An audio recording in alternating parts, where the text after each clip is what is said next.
저를 보시고 인사합시다. 할렐루야. 할렐루야. 따라합시다. 하나님, 오늘도 큰 은혜 주실 줄 믿습니다. 옆 사람 축복해 주세요. 성령의 불로 타오르십시오. 아멘. 제가 어릴 때는 난로 그런 게 좋은 게 없으니까, 온풍기 같은 게 좋은 게 없으니까 교실 한복판에다가 이제 옛날 구식 난로 이렇게 뒀잖아요. 학교에서. 그리고 연통 이제 창밖에 이렇게 내보내고. 그게 주먹 많고 검은 게 있어요. 석탄인데 그걸 이렇게 집어넣고 이제 불을 떼가지고. 그래서 이제 온기를 만들었던 그런 기억들이 있어요. 지금 저희 급식이 나오지 않을 때니까 도시락을 싸가지고 다녔는데 철로 된 도시락 있어요. 제가 더더 생각을 해보니까 중학교 때부터 제가 밥을 좀 많이 먹었더라고요. 꽤 큰 도시락이었던 기억이 나요. 근데 이 도시락을요, 이 난로 위에 이게 수북하게 쌓아 놓습니다. 그래야 점심시간에 찬밥 안 먹고 따뜻한 밥을 먹을 수 있으니까. 그만큼 이제 열을 만들어내는 거죠. 그런데 이게 배치를 잘해야 돼요. 주본 담당자가 있습니다만 사이사이 이렇게 바꿔놔요. 근데 이걸 제대로 안 바꿔놓고 밑에 있는 것을 그냥 놔두면은요, 따뜻한 정도가 아니라 다 타버립니다, 밥이. 하여튼 그런 기억들이 있어요. 여러분이 그런 밥 먹기 힘들 겁니다. 불이라고 할 때 그 특징, 뜨거움이죠. 태우기도 하는 그 뜨거움. 신앙생활에 있어서 이 뜨거움이 필요합니다. 다시 말해 불이 필요한 거죠. 여러분들 불이 붙으시길 바랍니다. 뜨거워지시길 주님의 이름으로 축원합니다. 계시록 3장에 보면은 예수님께서 라오디게아 교회 성도들 향해서 이렇게 말씀하십니다. 네가 차든지 더웁든지 하기를 원한다. 내가 이같이 미지근하여 차지도 아니하고 더웁지도 아니하니 내 입에서 너를 토하여 내치리라. 그러므로 네가 열심을 해라. 회개하라. 볼지어다 내가 문 밖에 서서 두드리노니 누구든지 내 음성을 듣고 문을 열면 내가 그에게로 들어가 그로 더불어 먹고 그는 나로 더불어 먹으리라. 이 계시록 3장 20절 말씀이 전도용으로 보통 많이 쓰여졌어요. 예수 안 믿는 사람 보고 마음은 열어라. 그리고 예수님 영접하면은 예수님이 들어가셔서 함께 동행해 주신다. 그런 의미로 많이 쓰이는데 원래는 불신자들에게 주셨던 말씀이 아니에요. 성도들 보고 하셨던 말씀이에요. 라오디게아 교회를 향해서 하셨던 말씀이에요.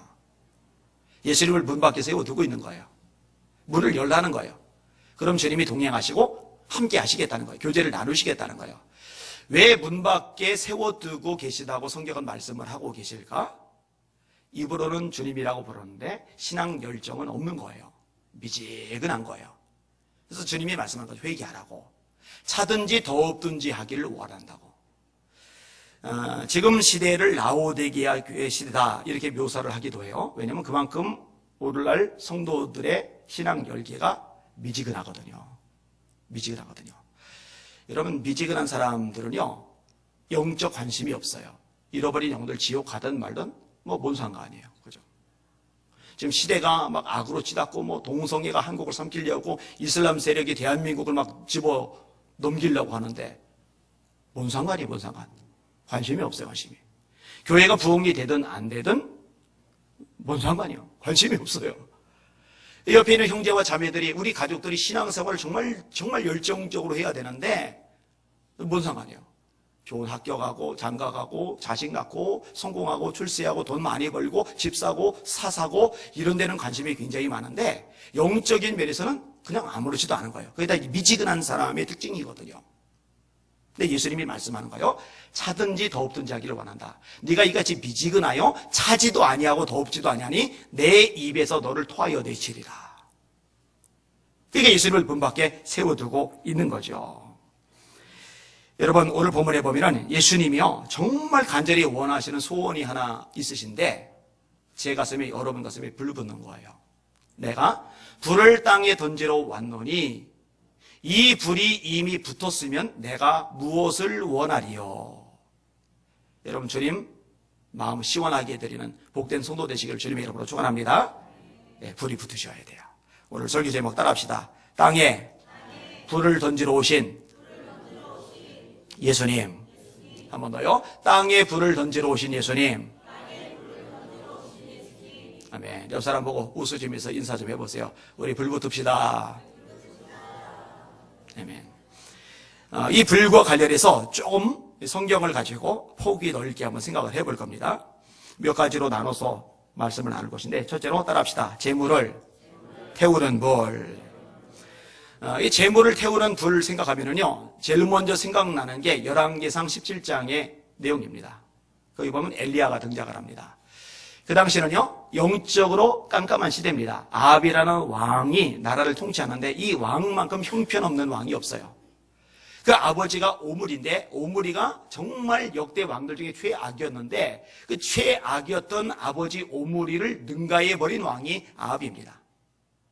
그리고 아합이 그렇게 망가지도록 가장 강력한 영향력을 끼쳤던 인물이 그 아내인 이세벨 왕비입니다. 그 여자가 힘이 세요. 그 남자는 여자 영향을 많이 받습니다. 삼손이 여자 때문에 망가졌고 솔로몬도 왕비 때문에 나중에 엉망이 됩니다. 근데 아합은요, 특별히 부정적인 영향을 더 많이 받은 인물로 유명합니다. 나를 완전히 우상숭배 소굴로 만들어버린 거예요. 자, 이때 하나님의 심판을 예고했던 인물이 엘리야죠. 내가 다시 말할 때까지 이 땅에 기근이 있을 것이라고, 비가 내리지 않을 것이라고. 그러니 비가 안 내리는 거예요. 여러분, 우리나라 몇 개월만 비가 안 내려도 나라가 어려워져요. 그런데 한 1년 비가 안 내렸다. 그러면 나라 정말 어려워집니다. 근데 3년 6개월간 비가 안 내렸으니 얼마나 나라 꼴이 엉망이 되겠어요? 그러니까 왕이 국내 대신 오바댜를 데리고 직접 물줄기를 찾아 나설 정도로. 왕은 원래 그런 거 안 합니다. 위에서 시키기만 하죠. 근데 왕이 직접 물줄기를 찾아 나설 정도로 나라가 완전히 끝장이 나기 직전까지 간 거예요. 그리고 때가 되었어요. 하나님의 명령에 따라 엘리야가 아합을 만납니다. 바알 선지자 450명, 아세라 선지자 400명을 갈멜산에 모으라는 거예요. 그리고 제단을 쌓아놓자는 거예요. 제물을 올려놓자는 거예요. 그리고 바알 선지자, 아세라 선지자는 그들 신에게 기도하고 나는 여호와께 기도할 테니까 성냥불 거대지 않고 하늘에서 불이 내리면은 기도에 따라 불이 내리게 하는 그 신이 진짜 신이라고 인정하도록 하자는 거예요. 아합이 들어보니까 그거 해볼만 하거든요. 다 모은 거예요. 그리고 이제 기도 전쟁이 벌어집니다. 850명이 먼저 기도를 합니다. 그런데 아침부터 점심까지 꽤 긴 시간 동안 기도를 하는데 비가 안 내려요. 점심 무렵에 엘리야가 약 올립니다. 너희 신이 마실 갔나 보다. 잠자나 보다. 깨워와라. 그러니까 자기를 규례대로 칼이나 창으로 자기의 몸을 상처를 내요. 피를 내요. 그러니까 이 피를 보시고 바알이요, 이 피를 보시고 아세라요, 불을 내려주세요. 그런 의미를 가지고 있는 거예요. 근데 점심부터 먹지도 못한 채 저녁 소제 드릴 때까지, 그러니까 그 시간이 얼마예요? 아침부터 점심까지, 점심부터 저녁까지 정말 진을 다 쏟아가면서 기도를 한 거예요. 그래도 응답이 없어요. 저녁 소제 드릴 때 엘리야가 중단시킵니다. 그리고 본인이 기도를 해요. 자, 그런데 기도하기 전에 이 재난 주변의 또랑을 파괴하고 거기에 양동이 넷에 물을 채워서 쏟아부어요. 2번 쏟아부어요. 3번 쏟아부어요. 12양동이를 쏟아봐요. 나무가 젖어요. 장작이 젖었어요. 재물이 젖었어요. 또랑이 물이 찼어요. 물이 흘러가요. 이제 성냥불을 거대도 불이 안 붙어요. 그런데 엘리야가 하나님 앞에 기도를 드립니다. 여호와여, 내게 응답하소서, 내게 응답하소서. 이 백성에게 주 여호와는 하나님이신 것과 주는 그들의 마음을 돌이키게 하시는 것을 알게 하옵소서. 이에 여호와의 불이 내려서 번제물과 나무와 돌과 흙을 태우고 또 도랑의 물을 핥은지라 모든 백성이 보고 엎드려 말하되 여호와 그는 하나님이시로다. 여호와 그는 하나님이시로다. 이렇게 말씀해요. 이 제물이라는 것은 예배와 관련이 되는 겁니다. 그 제물에 하나님의 불이 붙었다라는 얘기는 하나님이 그 예배를 받으셨다는 상징적인 의미가 있는 거예요. 삼손의 아버지가 마노아입니다. 이 마노아가 여호와의 사자를 만나요. 그리고 삼손이 태어날 것에 대한 예언의 말씀을 들어요. 그리고 여호와의 사자에게 제물을 드리는데 거기서 불꽃이 일어나면서 하늘로 올라가요. 무슨 의미예요? 하나님이 그 예배를 받으셨다는 의미예요. 한 가지 예를 더 드릴게요. 솔로몬이 성전을 봉헌을 합니다. 잘 지어서 하나님 앞에 드리는 거예요. 그리고 이 성전과 관련해서 기도를 드리는 대목이 꽤 긴데 일부만 제가 인용을 할게요. 하나님께 솔로몬이 기도 드리는 거예요. 만일 이 땅에 기근이나 전염병이 있거나 곡식이 시들거나 깐부기가 나거나 메뚜기나 황충이 나거나 적국이 와서 성읍들을 애워싸거나 무슨 재앙이나 무슨 질병이 있거나를 막론하고 한 사람이나 혹 주의 온 백성 이스라엘이 다 각각 자기의 마음의 재앙과 고통을 깨닫고 이 성전을 향하여 손을 펴고 무슨 기도나 무슨 간구를 하거든 주는 계신 곳 하늘에서 들으시며 사유하시되 각 사람의 마음을 아시오니 그의 모든 행위대로 갚으시옵소서. 무슨 얘기냐? 재앙을 만난 거예요.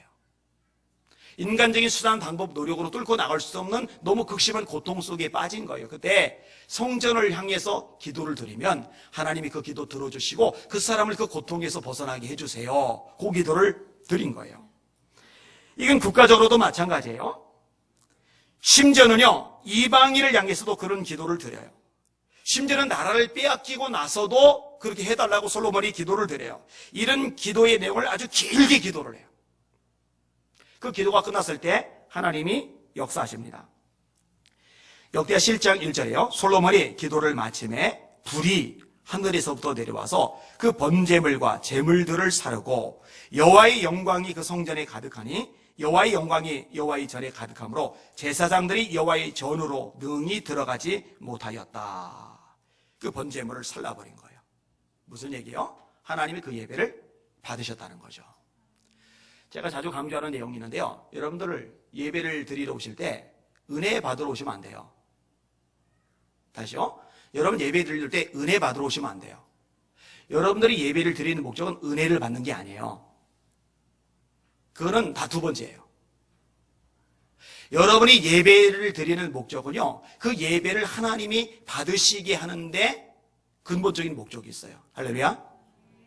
이거 놓치면 안 돼요. 그러니까 내가 생각할 때 감동이 된 거예요. 예배가 너무너무 좋은 거예요. 찬양이 기가 막혔고, 오늘 설교 참 최고였고, 너무너무 좋은 거예요. 근데 그거는 본질이 아니에요. 내가 감정적으로 굉장히 좋았더라도 하나님이 그 사람이 드리는 예배를 받지 않으셨다면 그 예배는 말짱꽝이에요, 꽝. 근데 사람들은요, 전부 다 이 감정적인 부분에 충실을 해요. 자기 감정적인 면에서 뭐가 와닿은 게 있으면은 그날 예배는 흡족한 거예요. 그런데 그게 없고 밋밋하다 그러면은 왠지 예배가 별거 아닌 것처럼 느껴지는 거예요. 근데 그거 아니에요. 하나님이 예배를 받으셨느냐 받지 않으셨느냐, 이게 예배의 본질이라는 거 절대로 놓치지 마시길 바랍니다. 그러니까 여러분의 예배가 하나님이 받으실 만한 예배가 되어야 돼요. 여러분, 저 하나님께 나왔잖아요. 이 자리에 하나님이 계시다는 거 믿고서 예배를 드리셔야 그 예배를 하나님이 받으셔요. 여러분이 하나님을 찾고 계시잖아요. 하나님을 찾는 여러분들 하나님이 갚아준다는 믿음을 가지고 예배를 드리셔야 그 예배를 하나님이 받으셔요. 그런 마음 자세가 없고 그런 믿음이 없으면요, 그 예배는 하나님께 의미가 없어요. 히브리서 11장 6절입니다. 믿음이 없이는 기쁘시게 못하나니 하나님께 나아가는 자는 반드시 그가 계신 것과 또한 그가 자기를 찾는 자들에게 상 주시는 이심을 믿어야 할지니라. 여러분, 이 자리에 하나님이 계시다고 정말 믿고서 예배 드리세요? 여러분, 정말요, 여기 하나님이 계시다고 믿고 예배를 드리면요, 엉뚱하지는 못합니다. 그죠? 그때 무슨 주보 교정 보고, 그때 어디 졸고 있고, 그때 어디 딴 사람 쳐다보고 그럴 수가 있어요. 하나님 지금 여기 나와 함께 하시는데 그분께 집중을 해야죠. 그러니까 사실 그런 믿음이 없는 거예요. 근데 성경은 말씀하는 거예요. 그런 믿음이 없으면 하나님을 절대로 기쁘시게 못해요. 하나님을 기쁘시게 못하는 예배는 결국 하나님께 상달되지 않아요. 그러니까 예배를 드린다고 그 예배를 하나님이 다 받으신다고 생각하면 안 됩니다. 새벽에 말라기 말씀을 2주 동안 다 전했어요. 근데 그 말라기에서 굉장히 강조가 있는 게 예배입니다. 특별히 제사장들에게 그 이야기를 끄집어내고 있어요. 내 이름을 멸시하는 제사장들아, 예배를 드리는, 예배를 집례하는, 지금식으로 하면 이 목회자 같은 위치에 있는 사람이 하나님을 멸시한대요. 내 이름을 멸시하는 제사장들아, 나 만군의 여호와가 너에게 이르기를 아들은 그 아버지를, 종은 그 주인을 공경하나니 내가 아버지일진데 나를 공경함이 어디느냐, 내가 주인일진데 나를 두려워함이 어디느냐. 우리가 어떻게 감히 하나님을 멸시했습니까? 언제 하나님을 멸시했습니까? 물어요. 하나님이 대답을 하셔요. 너희가 더러운 떡을 나의 제단에 드리고도 말하기를 우리가 어떻게 주를 더럽게 하였나이까 하는도다. 이는 너희가 여호와의 식탁은 경멸히 여길 것이라 말하기 때문이라. 이제 그것을 너희 총독에게 드려보라. 그가 너를 기뻐하겠으며 너를 받아주겠느냐. 여러분, 선물이라는 게 있죠. 그래서 학생이 대학교 다니면서 교수님에게 선물을 한다고 그래요. 아니면 직장 다니면서 회사 임원에게 선물을 한다고 그래요. 아니면 공직이 있으면서 요즘은 이제 이것도 이제 많이 금지가 됐습니다만 하여튼 귀한 분에게 선물을 한다고 그래요. 그런데요, 대충 신문지 같은 거에다 둘둘둘둘 말아가지고 별것 아니고 이렇게 선물을 주잖아요. 그러면 차라리 안 주는 게 나아요. 하려면은 제대로 해야 돼요. 정성을 다해서.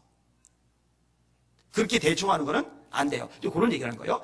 너희들 그걸 가지고 너희 총독에게, 권력을 가진 권세자에게 한번 드려봐라. 받겠느냐? 안 받아요. 그런데 이 총독 따위하고는 비교가 되지 않을 만큼 크고 엄청나신 하나님, 만왕의 왕, 만주의 주 되신 하나님, 이 천지만물 우주를 창조하신 그 하나님 앞에 예배를 드리는데 그 예배를 대충 드리는 거예요.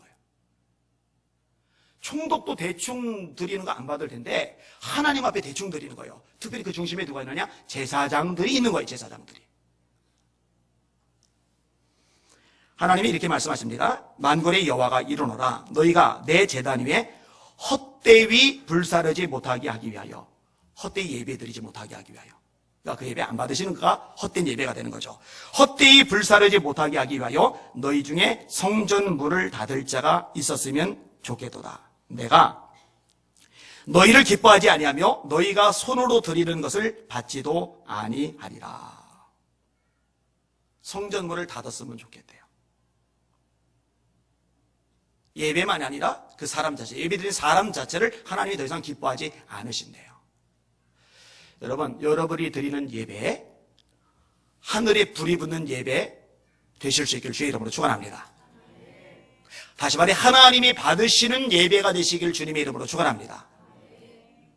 여러분, 감정에 집중하지 마세요. 거기에 충실하지 마세요. 내가 지금 마음이 안 좋으면요, 예배 시간에 와서도요, 하나님 앞에 와 있는데 거기서도 감정불이 다는 그 사람들 그 예배 안 받으세요. 하나님이요. 그 사람도 하나님 기뻐하지 않으세요. 어디 감히 하나님 앞에 그런 태도를 보입니까? 진짜 무엄한 거죠.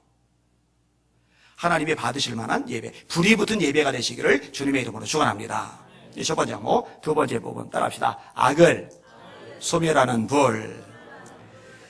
여러분, 성경을 보면은요, 하나님이 사랑의 하나님이시죠. 사랑하는 자들아, 우리가 서로 사랑하자. 사랑하는 자마다 하나님께로서 나서 하나님을 알고 사랑하지 아니하는 자는 하나님을 알지 못하나니 이는 하나님은 사랑이심이라. 하나님 사랑이세요. 근데 여러분, 하나님이 사랑이심과 동시에 하나님은 공의세요.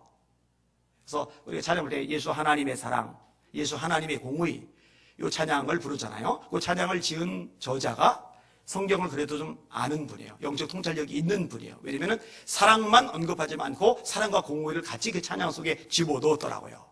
그러니까 사랑과 공의는요, 동절의 양면입니다.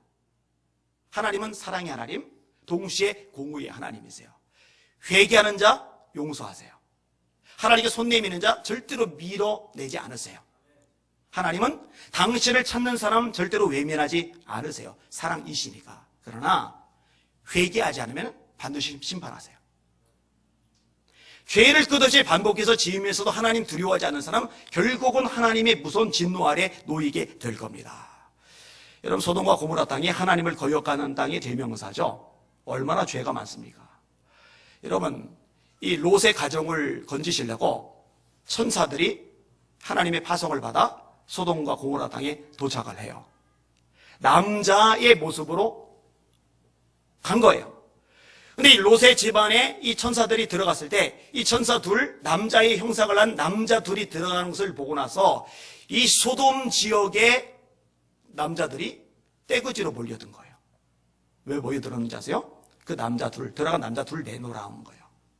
상관하리라. 성관계 맺겠다는 거예요. 동성연애 하겠다는 거예요. 동성애 하겠다는 거예요. 여러분, 그러니 얼마나 타락한 겁니까? 얼마나 부패한 겁니까? 근데 뭐 지금이 소돔과 고모라 시대 저리 가랍니다. 지금은요, 축제를 벌이잖아요. 동성애 축제. 얼마 전에 서울역 광장에서 시청 앞에서 동성애 축제 열렸죠. 또 대구에서 열렸죠. 막 따라가느라고 난리가 벌어져요. 하나님이요, 이 소돔과 고모라를 심판을 하십니다. 하늘에서 불이 떨어진 거예요. 유황불이 떨어진 거예요. 다 태워버린 거예요. 같이 나온 롯과 그 가족들만 살았죠. 그나마 롯의 아내는 뒤돌아보다가 소금기둥이 돼버리고 말았어요. 오늘 성도들에게 굉장히 약한 측면이 뭐냐면요, 이 공의라는 부분입니다. 사랑, 이 부분은 굉장히 많이 들어서 익숙한데 그 하나님 앞에 두렵고 떨림으로 서는 자세가 결여되어 있어요. 하나님이 두렵지를 않아요. 하나님이 만만한 거예요. 여러분, 하나님 만만한 분 아닙니다. 그 앞에 두렵고 떨림으로 서실 수 있기를 주님의 이름으로 축원합니다. 여호와를 경외하는 것이 지혜의 근본이라 하셨는데 경외가 뭐예요? 경외, 하나님을 경외한다. 그게 사랑 플러스 두려움입니다. 사랑 플러스 두려움. 그러니까 하나님을 사랑하는데 그 하나님이 너무 크시고 위대하시기 때문에 그 앞에 떨리는 마음으로 사랑하는 거예요. 그걸 경외라고 하는 겁니다. 근데 그 두려움이라는 요소가 빠져버린 거예요. 하나님의 공의라는 측면이 빠져버린 거예요. 그래서 하나님을 사랑하는 것 같은데 사실 경외는 없는 이상한 현상이 발생을 한 거예요. 문제죠. 여러분, 노아의 홍수 때 하나님이 물로 심판을 하셨죠. 대홍수가 일어났어요. 이 대홍수의 흔적이 세계 곳곳에 남아 있잖아요. 그리고 이 노아의 방주도 발견됐다고 해서 막 떠들썩했던 적이 있는데 제대로 확인해 볼 방법은 없어요. 제가 볼 때 그건 너무 현혹될 필요는 없을 것 같아요. 근데 하나님이 물로 심판을 하신 다음에 다시는 물로 심판하지 않겠다고 약속을 하세요. 하나님이 노아와 그와 함께한 아들들에게 말씀하여 이르시되 내가 내 언약을 너희와 너희 후손과 너희와 함께한 모든 생물 곧 너희와 함께한 새와 가축과 땅의 모든 생물에게 세우리니 방주에서 나온 모든 것 곧 땅의 모든 짐승에게니라. 내가 너희와 언약을 세우리니 다시는 모든 생물을 홍수로 멸하지 아니할 것이라. 땅을 멸할 홍수가 다시 있지 아니하리라. 하나님이 이르시되 내가 나와 너희와 및 너희와 함께하는 모든 생물 사이에 대대로 영원히 세우는 언약의 증거는 이것이니라. 내가 내 무지개를 구름 속에 두었나니 이것이 나와 세상 사이의 언약의 증거니라. 내가 구름으로 땅을 덮을 때에 무지개가 구름 속에 나타나면 내가 너와 너희와 및 육체를 가진 모든 생물 사이에 내 언약을 기억하리니 다시는 물이 모든 육체를 멸하는 홍수가 되지 아니할지라. 이 지역적이고 부분적인 홍수는 일어나는데 모든 육체를 멸할 대홍수는 다시는 일어나지 않습니다. 영화 같은 데 보니까 세계가 막 물에 잠기는 것, 이것을 토대로 한 그런 영화들이 몇 편이 있더라고요. 근데 여러분, 그런 일은 발생하잖아요. 하나님이 약속하셨어요. 온 인류, 온 세계 모든 생물을 멸할 홍수는 절대로 다시 일어나지 않습니다. 하나님이 약속하셨기 때문에. 그럼 마지막 최후의 심판은 무엇으로 심판하시느냐? 물 아닙니다. 절대. 불로 심판하세요.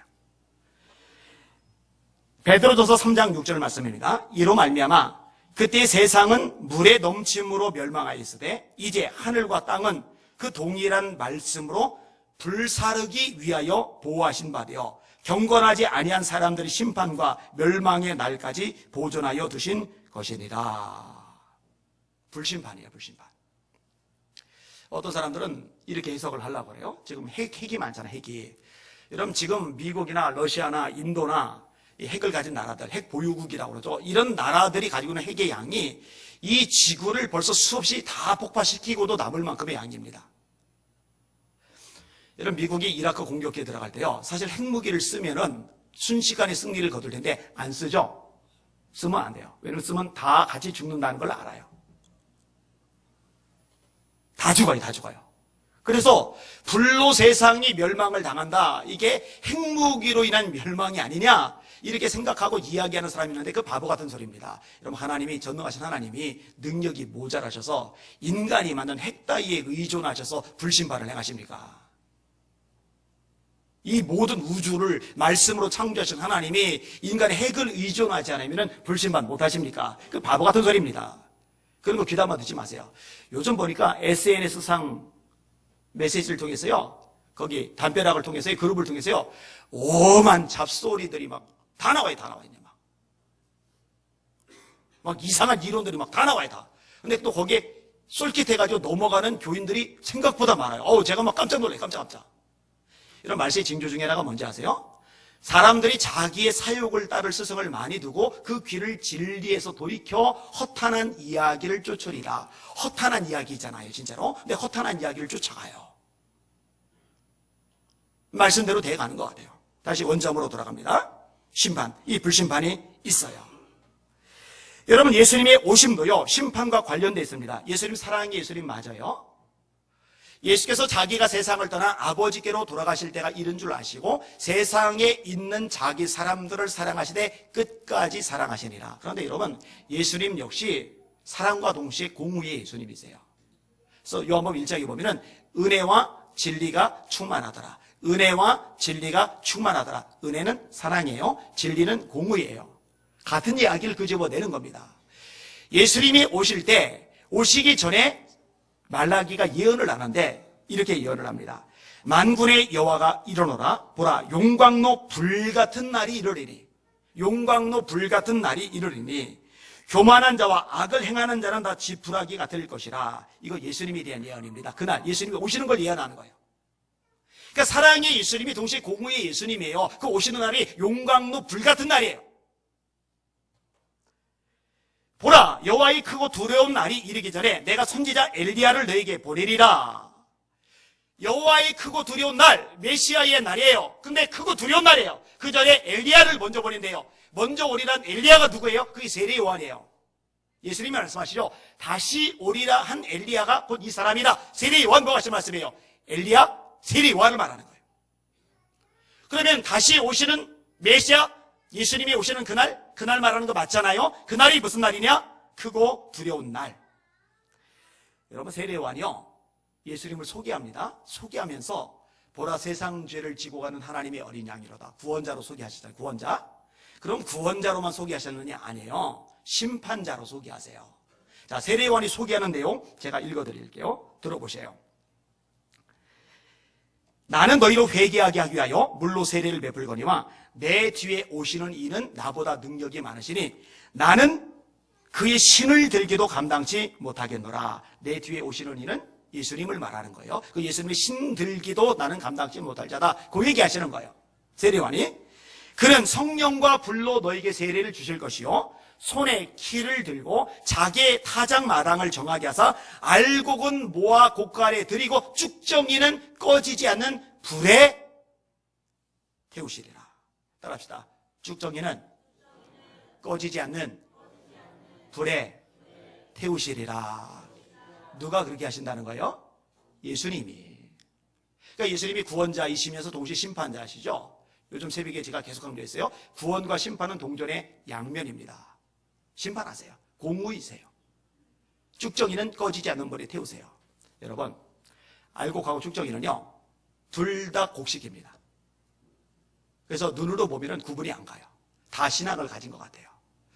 근데 이 알곡과 쭉정이를요, 구분하는 방법이 있는데, 키로 까부른다고 하잖아요. 이게 바람을 불게 하는 거예요. 바람을. 그러면은 알곡은 알이 차있기 때문에 자기 자리를 지켜요. 근데 쭉정이는 날아가 버려요. 똑같이 신앙을 가지고 있는 것 같아요. 그런데 때로 바람이 불어요. 경제적인 바람이 불어요. 때로 인간관계에 꼬인 바람이 불어요. 때로 꿈의 좌절이라는 바람이 불어요. 육신의 질병이든 뭐 꿈의 좌절이든 아니면 인간관계 단절이든 아니면 내가 지금 남에게 말하지 못할 어떤 고통의 바람이든 이런 바람이 쑥 불어요. 그러면은요, 알곡은 알이 차있기 때문에 여전히 기도의 자리, 예배의 자리, 사명의 자리, 그 자리를 지키고 있어요. 근데 쭉정이는 날아가요. 안 나타나요. 예배 자리 안 나타나요. 기도의 자리 안 나타나요. 사명의 자리 없어요. 그리고 나중에 정신을 차리고 나서 기운 추스리고 나서 다시 이렇게 나타나요. 그러니까 평상시는 절대로 구분이 안 가요. 똑같아요. 다 똑같아요. 그런데 바람이 불면 그때 차이가 나기 시작을 해요. 근데 이렇게 바람이 불 때 그때 사라지는 거, 자리에 못 치는 거, 그게 쭉정이라고 말씀해 주고 있거든요. 그리고 쭉정이는 주님의 말씀이에요. 쭉정이는 불에 태우신다고. 나는 우리 예수님의 성도들이 한 사람도 빠짐없이 알곡이 되기를 원합니다. 쭉정이가 한 사람도 없기를 주님의 이름으로 축원합니다. 제가 볼 때 세상에서 제일 불쌍한 사람은요, 예수 안 믿고 세상에서 제멋대로 살다가 지옥 가는 사람이 아니에요. 제일 불쌍한 사람은 세상에서 막 쾌락, 죄 막 즐기고 살다가 지옥에 떨어지는 사람이 아니에요. 누가 제일 불쌍한지 아세요? 열심히 교회 다니다가 지옥 가는 사람이 제일 불쌍해요. 그렇잖아요. 차라리 그럴 바엔 세상에 가서 그게 차든지 덥든지 의미해요. 대충 믿지 말고 차라리 그럼 세상에 가서 마음껏 죄 짓고 타락하고 멋대로 그냥 돈만 추구하고 살다가 지옥 가면은 덜 억울할 텐데, 교회는 교회대로 다녀놓고서 쭉정이가 돼버리면은, 그 심판 받아버리면은 세상에 이것만큼 불행하고 이것만큼 불쌍한 게 어디 있겠어요. 여러분, 귀에 듣기 좋은 소식 원하지 마시고, 여러분 영혼 살리는 말씀에 귀를 기울이시고 회개하시고 돌이키시고 알곡이 되실 수 있기를 주님의 이름으로 축원합니다. 불이에요, 불. 사르는 불. 자, 세 번째로 따라합시다. 성도를 연단하는 불. 이사야 48장 10절입니다. 보라, 내가 너를 연단하였으나 은처럼 하지 않고 너를 고난의 풀무불에서 택하였노라. 고난의 풀무불이라는 게 나와요. 불. 근데 이 불 속에요, 은이 들어가잖아요. 그러면 수선은이 돼요. 이 불 속에 금이 들어가잖아요. 그럼 불순물이 타면서 순금이 돼요. 이 불 속에 연철이 들어가잖아요. 그 연철이 강철이 돼요. 그러니까 담금질 하잖아요. 불 속에 집어넣고 끓인 다음에 두들겨 패고, 집어넣은 다음에 꺼내서 두들겨 패고. 그러면은 이 과정을 거치지 않은 것으로 칼을 만들면은 조금 쓰고 나면은 무뎌지는데, 이 과정을 제대로 반복해서 칼을 만들어내면은 날이 아주 튼튼하거든요. 그게 불이에요. 그게 연단이거든요. 근데 사람도 마찬가지예요. 때로요, 이 불 뜨거움 속에 하나님이 우리를 밀어 넣으세요. 이 불 가운데 우리가 거하기를 원하세요. 왜냐면 그 속에서 강철이 돼가거든요. 여러분, 하나님이 40년간 바로의 공주의 아들로 학문 많이 배웠죠. 리더십 훈련 제대로 했죠. 군사 훈련 제대로 했죠. 사람 다루는 것 천재적입니다. 연설하는 것 대단합니다. 학술 따라갈 자가 없습니다. 그때 하나님이 싹 쓰셨으면 참 좋았겠다 생각이 드는데, 하나님 그때 안 쓰시고 광야 40년간 뺑뺑이를 돌리세요. 얼마나 외롭든지, 얼마나 슬프든지, 얼마나 힘들든지, 얼마나 무기력감을 느끼는지. 여러분, 그 아내한테 바가지 많이 긁혔을 겁니다. 이게 성경으로 짧게 읽어서 그렇죠. 40년간 양을 쳐놓고 창세기 3장에 보면은 40년간 양 쳤으면 자기 양떼를 쳐야 되는데 여전히 장인 어른의 양떼를 쳐요. 이도로의 양을 칠 때라고 돼 있잖아요. 그러니까 아내의 입장에서 정말 무능력한 남편입니다. 여러분, 40년간 나가서 일을 했으면, 사업을 했으면 돈이 좀 있어야죠. 자기 양이 좀 있어야죠. 여전히 빈털터리에 40년간 일하고. 이런 바보 같은 인생이 어디 있어요? 그러니까 자존심이고 뭐가 다 부서진 거예요. 다 깨진 거예요. 완전히 밑바닥이 된 거예요. 40년 전만 해도 내가 한번 해봐야지. 내가 이렇게 의욕이 충만하던 모세가 하나님이 막상 불러서 너 해봐라. 그러니까 난 못합니다. 보낼 만한 사람 모르세요. 하나님 입이 둔합니다. 왜냐면 자존심이고 뭐고 자신감이 뭐고 다 박살났거든요. 근데 여러분 아시잖아요. 모세가 정말 위대한 지도자로 쓰임받은 것은 광야 40년만이 아니라, 광궁 40년만이 아니라 이 광야의 연단 속에서 모세가 인물로 만들어졌다는 거. 그러니까 여러분, 광야의 연단의 불 너무 짜증내지 마시고, 너무 스트레스 받지 마시고, 내 인생 비참하지, 하나님에게 버림받았지, 죄 져서 불 심판 받으면 회개하시면 되고, 하나님이 다듬으시는 연단의 불이라면 인내하실 수 있기를, 뚫고 나가실 수 있기를 주님의 이름으로 축원합니다. 그게 좋아요. 베드로전서 1장입니다. 너희가 이제 여러 가지 시험으로 말미암아 잠깐 근심하게 되지 않을 수 없었으나 오히려 크게 기뻐하는도다. 여러 가지 시험. 근데 크게 기뻐한대요. 그러니까 이 당시 성도들 수준이 굉장히 높은 거예요. 굉장히 지금 어려움 속에 있는데 크게 기뻐한대요. 너희 믿음의 확실함은 불로 연단하여도 없어질 금보다 더 귀하여 예수 그리스도께서 나타나실 때에 칭찬과 영광과 존귀를 얻게 할 것임이니라. 특별히요, 이 연단을 거치면서 이 맹맹한, 이 미지근한 신앙이 뜨겁게 변화되는 일들이 있어요. 이번 지저스아미 7월호에 한 분의 글이 뒷부분이 실렸어요. 교회 뒤에 배치해 놨으니까 한번 읽어보셔요. 도움이 될 겁니다. 그 내용을 조금 인용을 할게요. 여자분인데 1998년 6월 27일에 결혼을 했어요. 근데 결혼하고 2달 만에 남편에게 병이 있다는 걸 발견합니다. 암이에요, 암. 결혼하고 2달 만에. 골치 아프죠. 시아버지가 암 전문이에요. 병원까지 찾아와요. 이 시아버지가 직접 살펴본 거예요. 세포를 보더니 암이 얼마나 크냐? 암이 17cm. 그러면 얼마나 돼? 이 정도 돼요? 끔찍한 거죠. 암 17년씩. 요런 것만 생겨도 끔찍한데, 암이. 얼마나 두려웠는지 모른답니다. 그래서 정말 열심히 기도했대요. 성도들도 정말 열심히 기도했대요. 목을 걸고 기도한 거죠.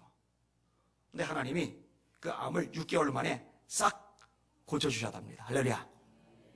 얼마나 감사해요. 그죠? 그러니까 남편이 감격이 된 거예요. 그래서 의술을 배우겠다. 그래서 어려운 처지에, 아프면서 이제 겪은 거죠. 어려운 처지에 있는 사람들을 살리는 의사가 되겠다고 해서 이제 의과대학이 정말 들어간 거예요. 자, 그렇게 뜨겁게 기도하고 사명감 가지고 남편은 들어가고 아내도 감격했는데 이제 그렇게 1년, 2년, 3년 이제 시간이 지나요. 시간이 지나면서 신앙이 다시 미지근해지는 거예요. 남편이 의과대학에서 공부하는 동안에 자기는 여자분 고백이요. 매일 텔레비전만 들여다보고 있는 거예요. 미국에서. 텔레비전만 들여다보고 있는 거예요. 여러분 텔레비전 진짜 재밌잖아요. 아니 저 시침이 때도 다 합니다. 재밌잖아요. 그죠? 시간 가는 줄 모르잖아요. 예배 시간만 시간 가는 게 느껴지지 드라마 볼 때는 시간 가는 거 안 느껴져요. 매일 텔레비전만 보는 거예요. 자, 2002년도 3년 반 지난 시점이죠. 첫 아이를 낳은 지 2주쯤 되었을 때 남편에게 다시 암이 발생합니다. 비상이 걸렸어요. 마침 다니고 있는 미국 교회에서 새벽 시간에 교회 문을 연다고 광고가 나옵니다. 새벽 예배는 안 드리는데 문은 열어놓을 테니까 자유롭게 와서 기도하라고. 매일 텔레비만 보던 이 새댁이, 이 애기 엄마가 애기를 시트카에 태워가지고 새벽마다 교회 가는 거예요. 울부짖는 거예요. 미친 사람처럼 기도했대요. 미국 사람들이 충격을 받았답니다. 워낙 목소리가 큰 데다가 방언으로 기도를 하니까 그것도 그냥 기도하는 게 아니라 울면서 기도하는데 앞에다 이거 수북하게 쌓아놓고서 이게 눈물 닦아가 가고하고서 쌓아놓고서 그리고 기도를 하니까 근데 그 사람들이 뭐라 하든 말든 이게 지금 보일 상황이 아니에요. 그냥 미친 사람처럼 기도를 하는 거예요. 열심히. 근데 주님의 음성을 듣습니다. 너는 네 남편의 심장이다. 만일 그 심장이 멈추면 남편에게 어떤 일이 일어나겠느냐. 너는 네 남편의 심장이다. 네가 멈추면 남편에게 어떤 일이 일어나겠느냐. 심장이 두근 뛰어야죠. 기도하라는 얘기잖아요. 네가 기도해야, 네가 두근두근 뛰어야 네 남편도 산다. 이 음성을 듣고 나서 더 뜨겁게 기도해요. 그리고 이 사건 이후로 지금까지 기도의 끈을 안 놓고 있더라고요. 남편은 물론 하나님이 깨끗하게 고쳐주셨고요. 할렐루야. 이런 게 연단의 불이죠. 하나님이 미워서 꼴보기 싫어서 미우털이 박여서 뛰는 인생의 밑바닥을 걷게 하시는 게 아니라 경제적이든 병이든 인간관계든 실패든 이런 아픔과 탄식을 겪게 하시는 것이 아니라 다듬어지게 하시려고 하나님을 찾게 하시려고 깨어서 기도하게 하시려고 그냥은 기도 잘 못하니까 안 하니까 그게 연단의 불인 거죠. 자, 마지막 간략하게 사도께 따라합시다. 약속하신 성령의 불. 여러분 구약에서 성령의 불은요 아무에게나 붙지 않죠. 사무엘이 다윗에게 기록을 부었어요. 다윗이 여호와의 영에 감동되리라. 다윗, 딸랑 다윗 하나. 물론 사무엘로 붙었겠죠. 여러분 엘리야에게 성령의 불이 붙었잖아요. 삼손, 기드온 다 성령의 불이 붙은 사람이잖아요. 입다 마찬가지죠. 여러분 엘리사가 엘리야 뒤를 졸졸졸졸 따라다니면서 간절히 원했던 게 뭐예요? 엘리야에게 붙었던 그 성령의 불 갑절로 자기에게 붙는 거 그거였잖아요. 그만큼 대단한 겁니다.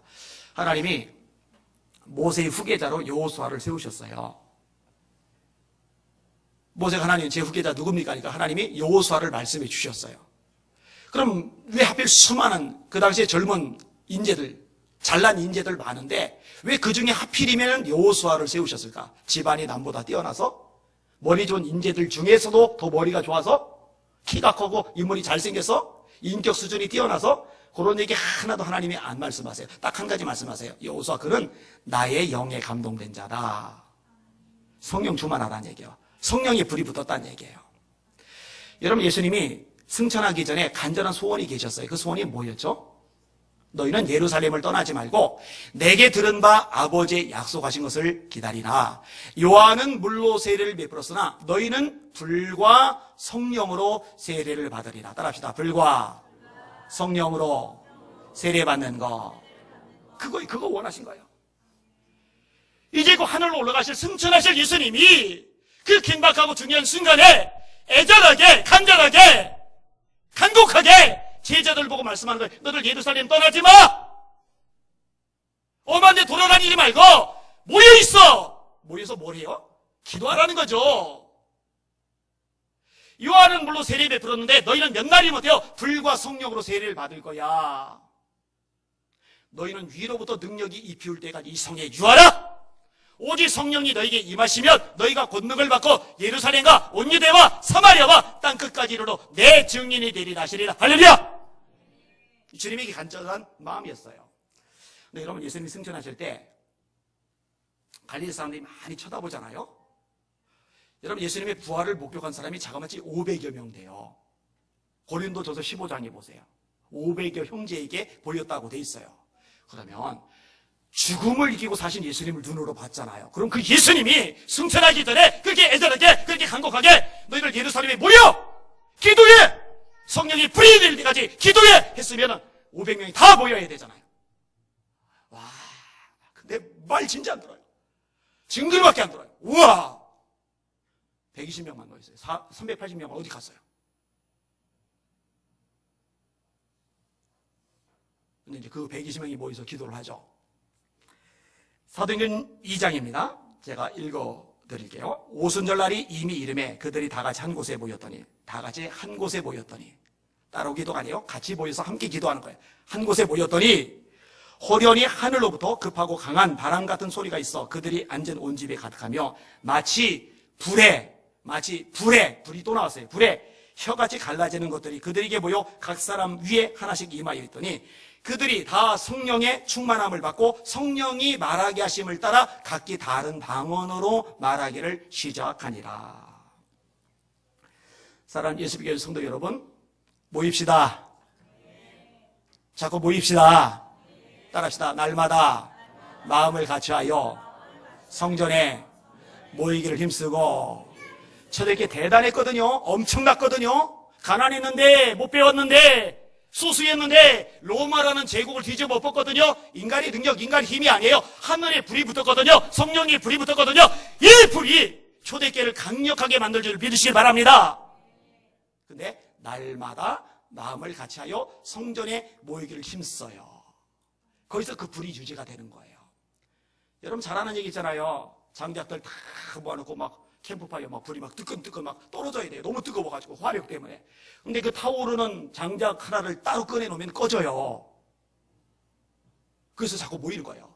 모이기를 패하는 어떤 사람들의 습관과 같이 하지 말고 오직 권하여 그날이 가까움을 볼수록, 예수님 재림이 가까움을 볼수록 더욱 그리하자. 서로 권하래. 우리 모입시다. 우리 모입시다. 우리 모입시다. 모입시다. 할렐루야. 기도합시다. 기도합시다. 기도합시다. 할렐루야. 그래서 성령 충만 받으실 수 있기를 주님의 이름으로 축원합니다. 그게 세상을 이기는 힘이고 죄악을 이기는 능력이고 마귀의 권세를 깨트리는 권세이고 우리 여러분 승리의 찬송을 부르게 만드는 원동력이라는 거 깨달으시기를 주님의 이름으로 축원합니다. 어릴 때 제가 제일 잘한 것 예수 믿은 거라고 그랬죠. 두 번째로 제일 잘한 것 기도라고 그랬죠. 매일 교회 가서 기도했던 거. 여러분 생각을 해봐요. 중학교 1학년짜리가 아버지 힘들게 하시고 집 찌질하게 가난하고 팔은 하나 잘려나가고 온몸은 아프고 악몽 꿔대고 학교는 1년 꿇어가지고 친구들도 없고 그 외로움 절망 그 아픔 진짜 미치는 줄 알았다니까요. 정말 괴로웠다니까요. 그냥 자다가 죽었으면 좋겠다는 생각이 들더라니까요. 그런데 성령 충만을 받으니까요. 기도하다가 성령 세례를 받으니까요. 이 어마어마하고 거대한 세상이 만만해 보이기 시작했다니까요. 해볼만 하다라는 생각이 들었다니까요. 그러니까 다 뚫고 나가는 거예요. 지금도요. 제 관심사 하나예요. 더 기도하는 거예요. 더 기도하는 거.